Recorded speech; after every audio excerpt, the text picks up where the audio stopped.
Me, Michael Jackson, and That's me. His name is Michael Jackson. I'm not kidding. And Michael is the sorry. It is. I can't deny it. It is his name.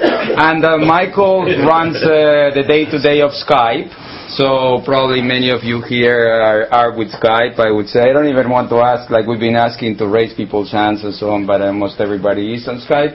And I think Michael is going to tell us probably a very interesting story on the inner workings of Skype. And so you have your time here, and please go ahead. Well, I'll try and tell something. I've got another story, the complete opposite way of how to do internationalization, which is you launch a product and you put it on the net, you make a really good product, you think people are going to like it, and it gets downloaded all over the planet.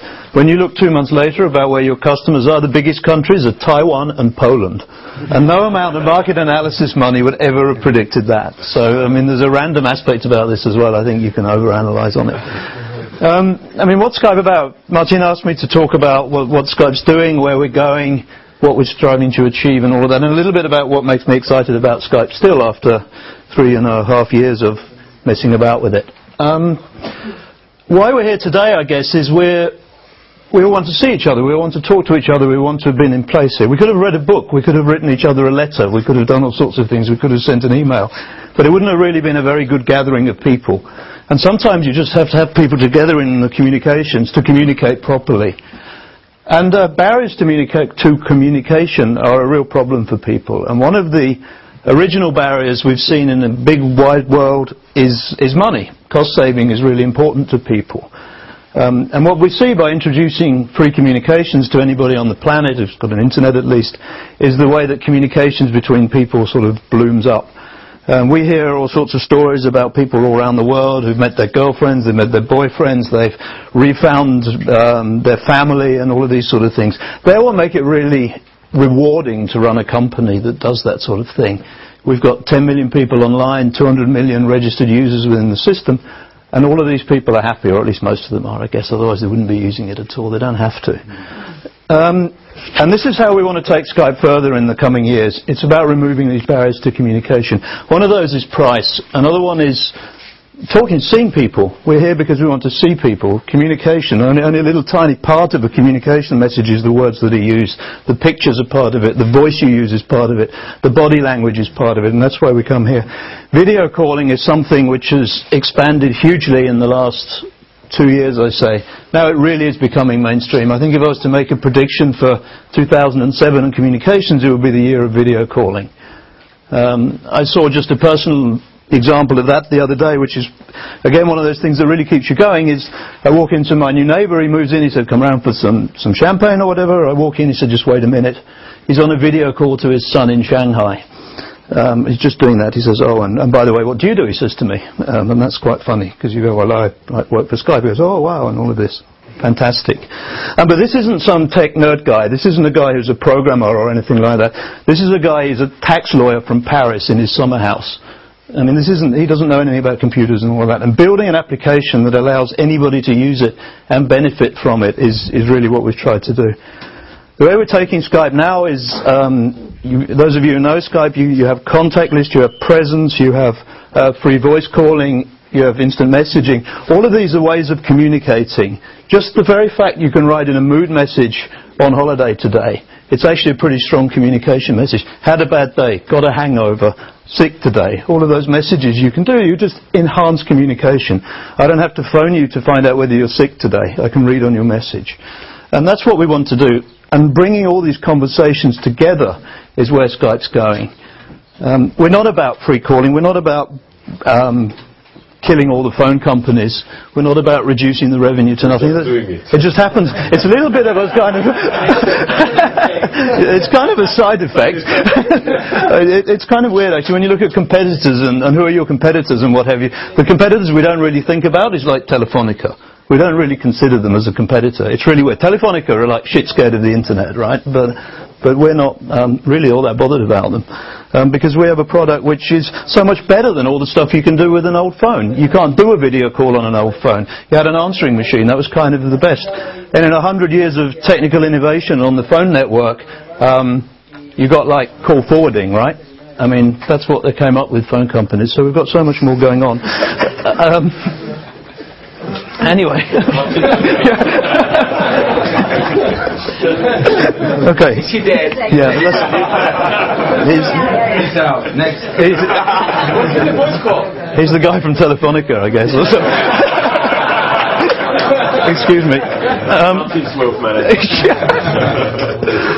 Anyway, so that's what we're doing. We're looking at bringing all of these things together into the PC client. We're looking about another barrier to communication is, of course, the PC. We've got Skype running on portable devices, on PDAs, this kind of thing, mobile phones, what have you. That's where Skype's going as well, to be the next generation telco, if you like. Enabling the world's conversations is what we have as a tagline, one of our many advertising taglines, but enabling the world's conversations is what we want to do. Help ordinary people keep in touch with each other better and just build a nicer relationship with people. That's all we do, our own little way. Great, thank you.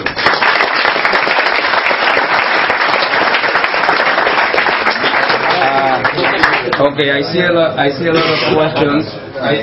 Let's wait because I think Skype is getting a lot of questions here. Okay. We're going to start there at the end. Skype recently introduced mobile text messaging also. I just wanted to know what's the percentage of users that's really using that? SMS. Using the SMS. Skype. So SMS we use because, again, you just want to communicate with any. It's something we kind of threw onto the platform.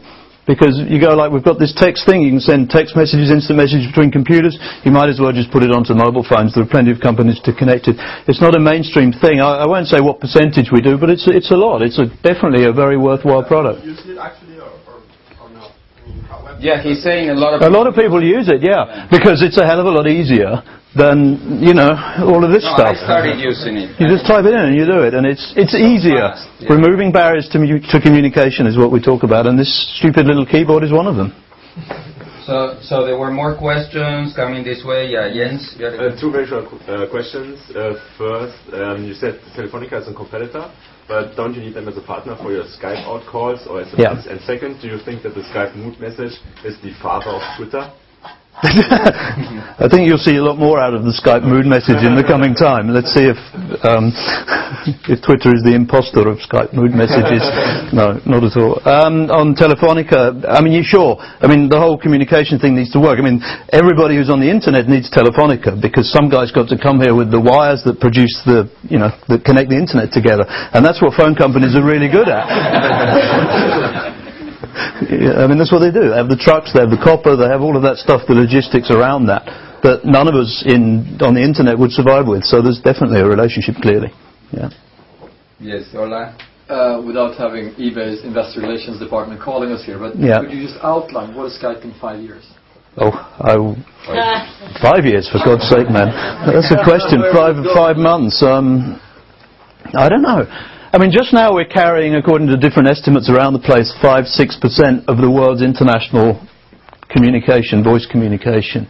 That's a lot, actually. That's as big as any phone company is around the place. I'd like that number to be much larger. I'd like Skype to be the default, the sort of voice communication, the communication tool for the internet that it is today. The same way you have email for doing email, right? But you have like Skype for doing all the other forms of communication. That's what I'd like to put. And changing the ways people communicate. What other fields would that take us into, sort of? So let's think about conversations. If we can do lots of things. I can be talking to somebody, have a relationship with somebody, and it can consist of instant messaging, it can be SMS, it can be mobile phone calls, it can be voicemails, video calls, and all of that thing. Arranging all of these things together and bringing them together into a single place, I think is important. It's interesting with the net vibes wherever we were. He's bringing all the services from the internet together in one place because it's actually really complicated to manage your life, and it's nice to have this. If you have all your conversations coming together in one place, then if you want to find the message that you sent the guy last week or listen to the voicemail you got the week before, it's great to have them all in one place. And that's the kind of way we're thinking, but 5 years is a long time in the history of the planet. Rodrigo? Yeah, I'd like to talk about the Skype brand. Very, very few companies have managed to make their brand become a verb, a common word you use in everyday life. You Xerox a document, you Google something, you Skype. What does Skype mean as a brand? How did you invent the word? How did you manage the building of the brand? So the word is just something that came more or less by chance and all of those things. There's no deep, meaningful analysis. There isn't a branding bureau who spent months going around the world trying to figure out what word was used and sounded good in Argentina and sounded good in China and all of that. That didn't happen. It was just a random word that we thought it sounded nice. Using the word as a verb, and this is where the investor relation guys or the lawyers. Yeah, nobody will look at that. No one will look at it. They won't do. Only 9 million will do that, so I'll be fine. But being a verb is a great position to be in, right? It's what you want. It's what you want to happen. Copyright guys hate it, but that's a different story. Hola, you had a question? Hola. Sorry, Marco. Marco has a question. No, hola, Enzo. No, hola.